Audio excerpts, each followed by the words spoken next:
Start off by marking all of your notches and your gathering markings, your center fronts and backs.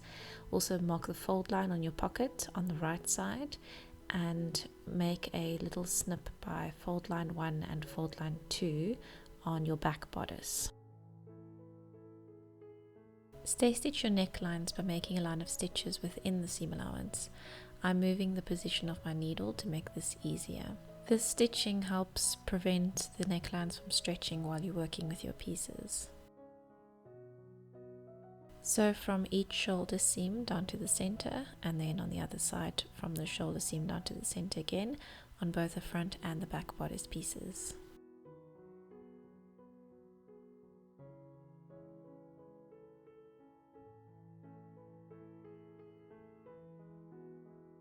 Pin the side front bodice panel pieces to the center front bodice matching the notches. Stitch the seams.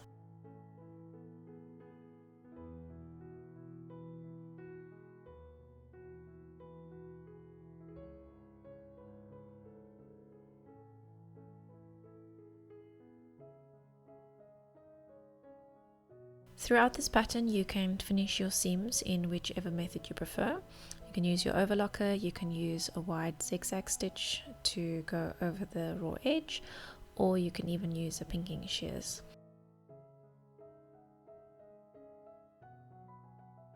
Repeat the same process with the back panel pieces. Now we're going to pin the shoulder seams right sides together, and we're going to be careful to match the panel lines together. You can let the seam allowances lie in opposite directions so they're nesting together. This will make it less bulky and easier to sew. Then you're going to stitch the seam and finish it with your preferred finishing method and press the seams towards the back.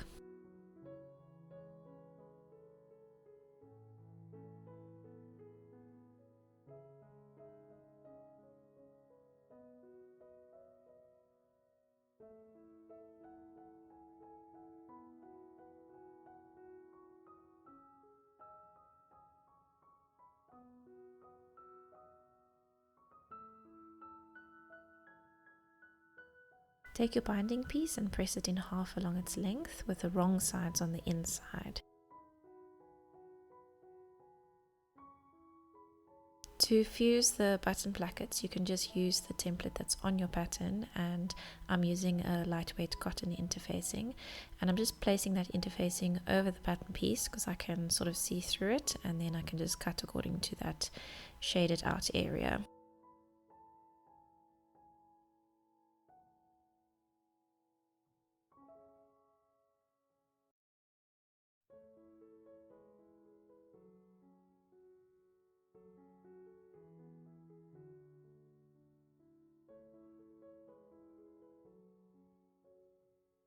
Fold your placket along fold line 2, just along the top, and you're going to fold it towards the right side of the garment. So this is just keeping it in place for sewing on the binding. We're going to turn it inside out later on. So we're going to be sewing on the binding, and it's going to be at 1/4 inch. It's around about 7 millimeters. You're going to take your binding and start it off around about the center front marking. Start just stitching a little way away from the folded edge so that your machine doesn't eat the fabric, and then you can back stitch back to the edge. You're going to take the binding and ever so slightly pull it very gently, just so that it conforms to the raw edge. You don't want to tug it too tight because then there'll be a lot of puckering on the neckline, and you don't want to pull it not enough because then your neckline will gape.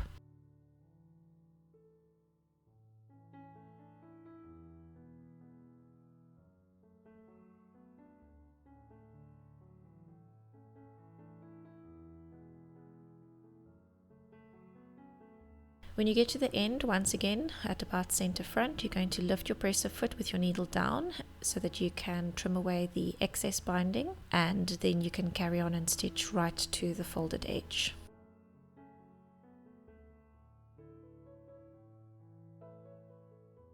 I'm using a tailor's ham just to make pressing a curve like the neckline easier. and then I'm going to press up the binding so that the seam allowance and the binding are both facing away from the garment.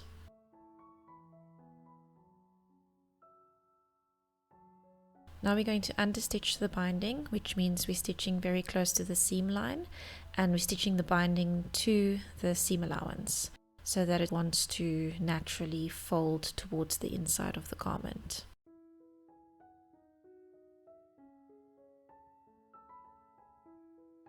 You can trim away your seam allowances with a normal dressmaker shears, or what I like to use is a pinking shears. So I'm just going to go and trim all of that seam allowance so that it sits neatly just inside of the binding. Make sure that you don't cut your binding, so nicely tuck away your binding to the one side so that you can just see all of the seam allowances, and then trim them. When you finish trimming away all of the seam allowance, then you can go to both corners and then you can just snip the corner, which will make the corner less bulky to turn right way out. Speaking of which, we're going to turn those corners right way out now, both corners. You can use any tool that has a blunt point to turn out the corner. And then we're going to press that down neatly. Once again, if you have one, something like a tailor's ham is a very handy tool to use for curves like this, because now we're going to press the binding towards the inside and then pin it in place. We're folding the binding in so that we can see a little bit of that seam line on the wrong side, which means we won't see it on the right side, which will make for a nice smooth right side.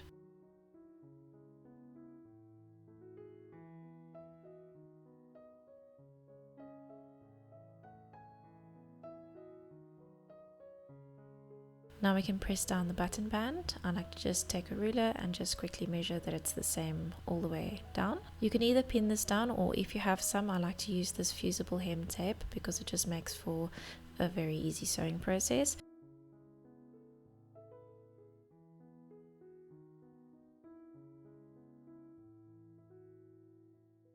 We're going to start at the edge of the button placket, and then we're going to top stitch down the neck binding.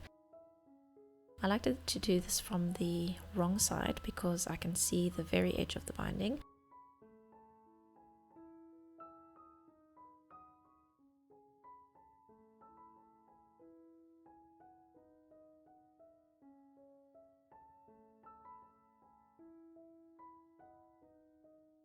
And then once again we're going to stop when we reach the edge of the opposite button placket. Now we can top stitch the button plackets.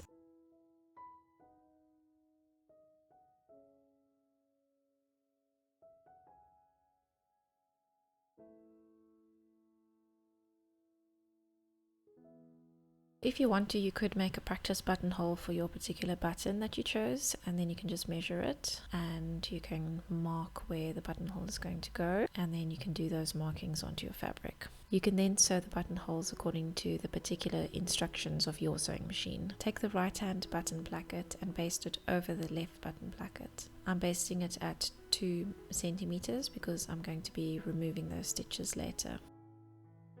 Now you can cut open your buttonholes. I'm using a buttonhole cutter with a cutting mat, but you can very easily also use a scissors or a seam ripper. Now, using the buttonholes as a guide, I'm marking where the buttons need to go, and then I'm sewing on the buttons. I'm just making a little knot. I'm placing the knot here on the right side so that you don't see it on the inside of the garment because it will be hidden underneath the button. You can use any type of tool, a toothpick, a needle, or one of these little tools for a button spacer.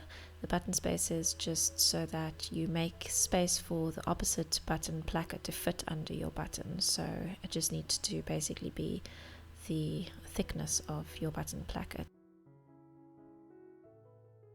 Okay, onto what's probably my favorite part of this button is the pockets, and we're going to place right sides together and line up the pocket mouth with the pocket opening on the front skirt piece. Pin this in place and then stitch it.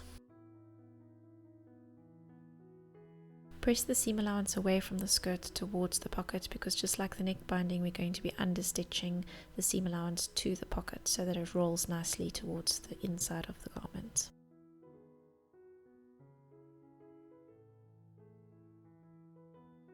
Understitch both pockets.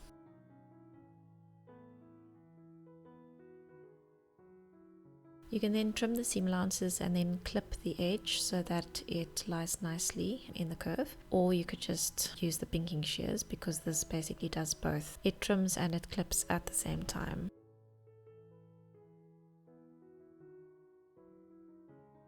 Press your pocket mouth neatly so that once again the seam line is towards the understitching side, which is the wrong side, and then the right side is really nice and smooth. If you wish to, you can now top stitch the pocket mouth. We are now going to French seam the bottom of the pocket, which is a really neat finish. I marked the fold in my pocket by doing the little notches, and then I simply ironed it, and that marked the fold. So if you lay your pocket neatly, you won't get confused with this step. We're going to be putting the wrong sides of the bottom of the pocket together. Then we're going to pin this so the right sides are facing out and the wrong sides are facing in. We're going to pin it, and we're going to sew a narrow seam. Then we're going to trim the seam allowance to a very small 3mm or 1/8 of an inch seam allowance. We're going to turn the pocket the right sides in, so the way that it's going to be worn. Then we're going to line everything up nicely and press the bottom of the pocket, and then sew it at a 6mm or 1/4 inch seam allowance. Lining up the notches with the top and the side of your pocket mouth, we're going to lie everything nice and flat and even, and then we're going to baste the side and the top of the pocket to the front skirt.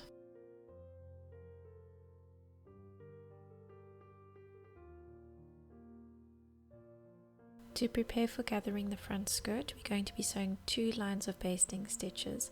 A basting stitch is basically your longest stitch length on your machine, and you're not going to back stitch in the beginning or the end of the seam.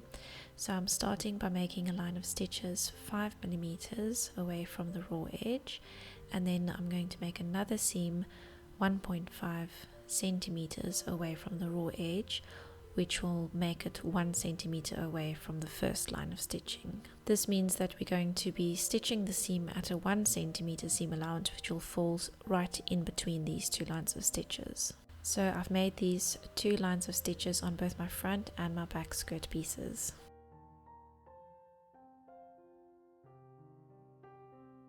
Pin your front bodice to your front skirt. We're going to start by pinning at the sides, and then we're going to pin at the seam line and the pocket opening. So the pocket mouth is going to line up with the panel seam line of our front bodice.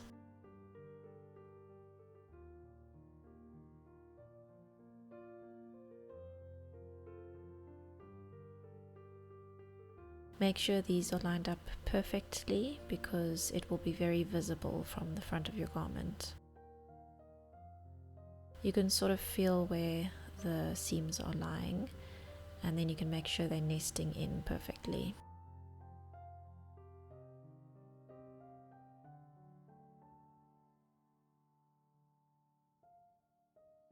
Place a pin right in that groove so it's holding the 2 snugly together.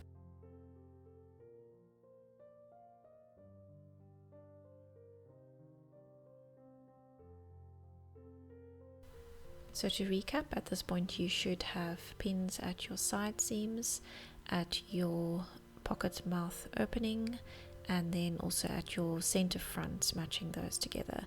And then we're going to work in 2 parts. We're going to take the bobbin threads of your gathering stitches, and we're going to start pulling that so that it matches the distance from the center front to the side panel pin. And then once we've got that, we're going to secure the thread, and then we're going to evenly distribute the gathers.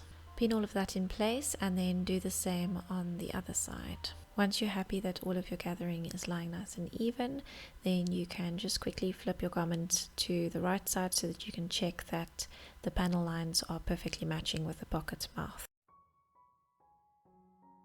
Sew the gathers down going in between those two stitching lines, which is at our normal 1 centimeter seam allowance.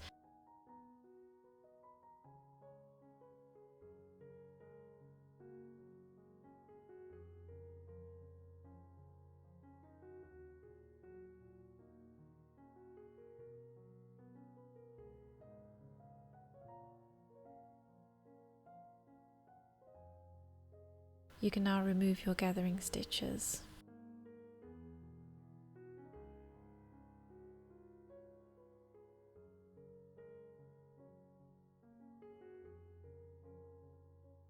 Then you can finish your seams and you can press it towards the bodice. What I do is I just iron the seam allowance up, and then I just lightly hover the iron with the steam over the gathering.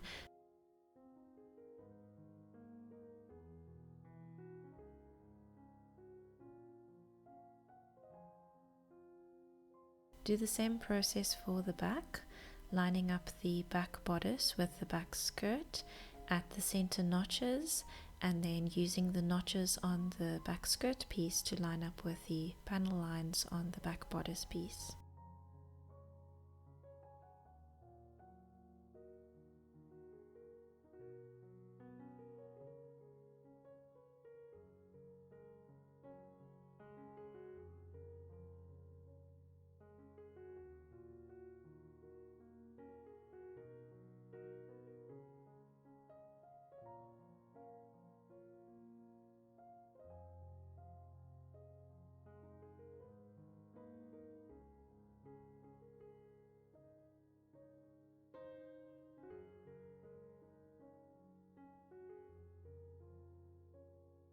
Once again, sew the seam, making sure that all of the gathers are nice and even.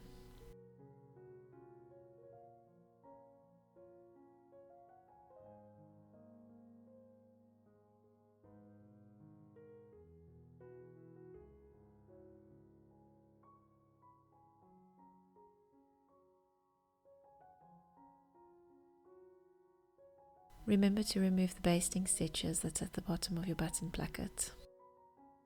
Once again, finish the edges and then press the seam allowances towards the bodice.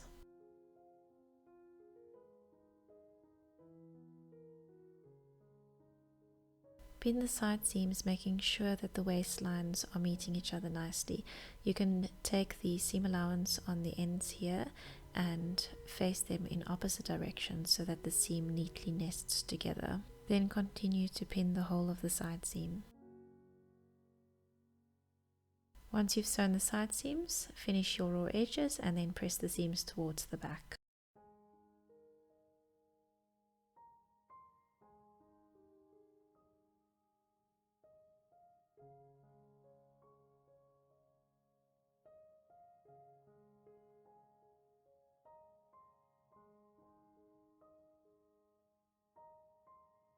To start off the sleeve cuffs, we're going to place the short ends together with right sides facing and then pin and sew that edge.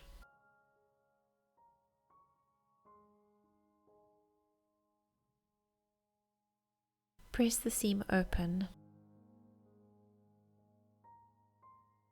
At 1 centimeter away from the raw edge, stitch a line of long basting stitches along the edge that doesn't have the notch. Using the stitching as a guide, press the edge up towards the inside of the cuff. Pin the notched long edge of the sleeve to the dress, matching the underarm seams and all of the notches.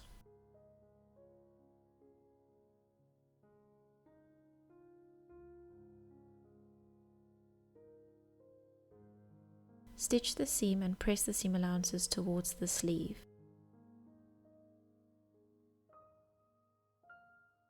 Clip the section of the seam at the underarm curve, being careful not to snip into the stitch line.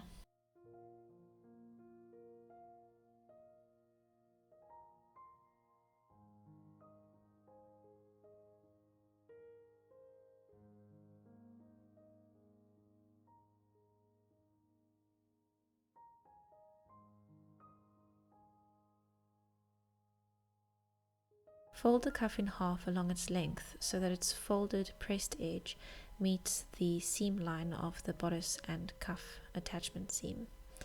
Match the underarm seams and then pin it to the dress.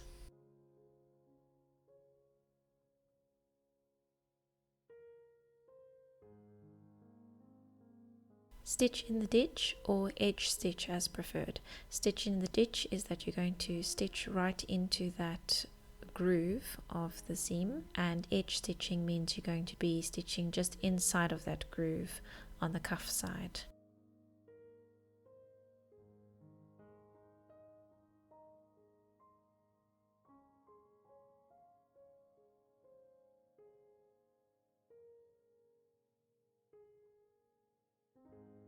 Fold the cuff back onto the garment, just meeting the bodice attachment line, and press. This is optional. If you want a longer sleeve cuff, you can just leave it as is, or you can have it folded for a shorter sleeve cuff.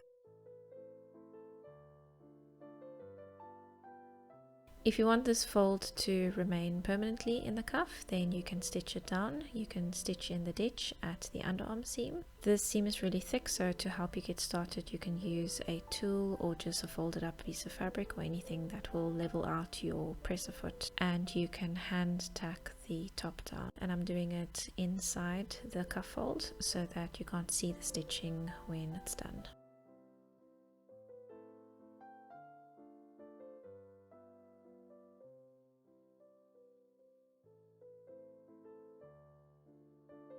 Sew a 3 cm or 1 1/4 inch hem by your preferred method. I'm just doing a double folded hem, so I'm folding it up by 1.5 cm and then folding it up again by the same.